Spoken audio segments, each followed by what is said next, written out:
Dans cette vidéo, nous abordons le conflit du Moyen-Orient. Je vous explique les événements clés du conflit israélo-palestinien de 1917 à aujourd'hui. En 1917, le ministre britannique des Affaires étrangères, Arthur Balfour, a émis une déclaration, connue sous le nom de Déclaration Balfour. Dans cette déclaration, il promettait le soutien de la Grande-Bretagne pour l'établissement d'un foyer national pour le peuple juif en Palestine. Ce fut une étape importante qui soutenait le mouvement sioniste. Cependant, la déclaration était controversée, car elle ne tenait pas compte des droits de la population arabe en Palestine. En 1947, les Nations Unies ont proposé un plan pour diviser la Palestine en un État juif et un État arabe. Le plan a été accepté par les dirigeants juifs, mais rejeté par les dirigeants arabes.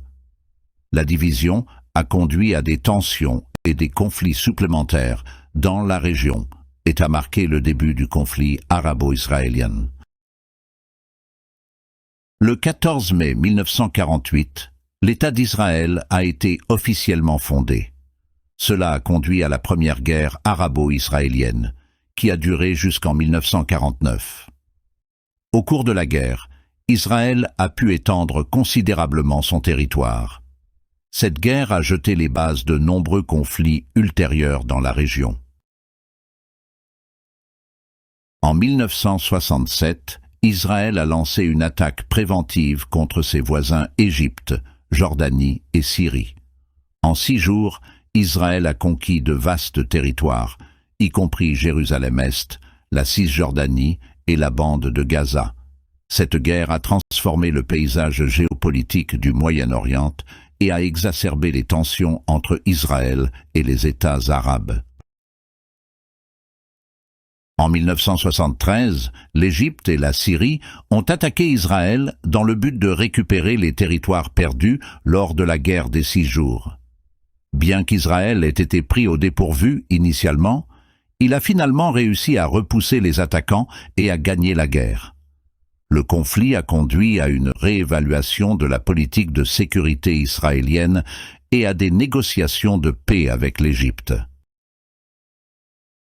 En 1978, le président égyptien Anwar Sadat et le premier ministre israélien Menachem Begin se sont rencontrés aux États-Unis pour des pourparlers de paix qui ont abouti aux accords de Camp David. L'Égypte a officiellement reconnu Israël et en retour, Israël a restitué la péninsule du Sinaï à l'Égypte. C'était une étape importante vers la normalisation des relations entre Israël et l'un de ses voisins arabes. En 1993, Israël et l'Organisation de libération de la Palestine, OLP, ont signé les accords d'Oslo, qui prévoyaient une autonomie pour les Palestiniens et la reconnaissance d'Israël par l'OLP. Les accords étaient une étape significative vers la paix, mais l'expansion continue des colonies et d'autres points de contentieux ont empêché une solution durable. Entre 2000 et 2005, la deuxième intifada a eu lieu, une période de violence intense entre Israéliens et Palestiniens. Les troubles ont commencé après la visite de l'ancien leader de l'opposition israélienne Ariel Sharon sur le mont du Temple. À la suite de la violence, des milliers de personnes ont été tuées et les espoirs d'un processus de paix ont été anéantis. En 2007, le mouvement islamiste Hamas a pris le contrôle de la bande de Gaza, ce qui a entraîné un blocus continu de la zone par Israël. Depuis lors, il y a eu plusieurs guerres et d'innombrables affrontements entre Israël et le Hamas. Le conflit illustre la tension continue et la complexité des relations entre Israël et les Palestiniens.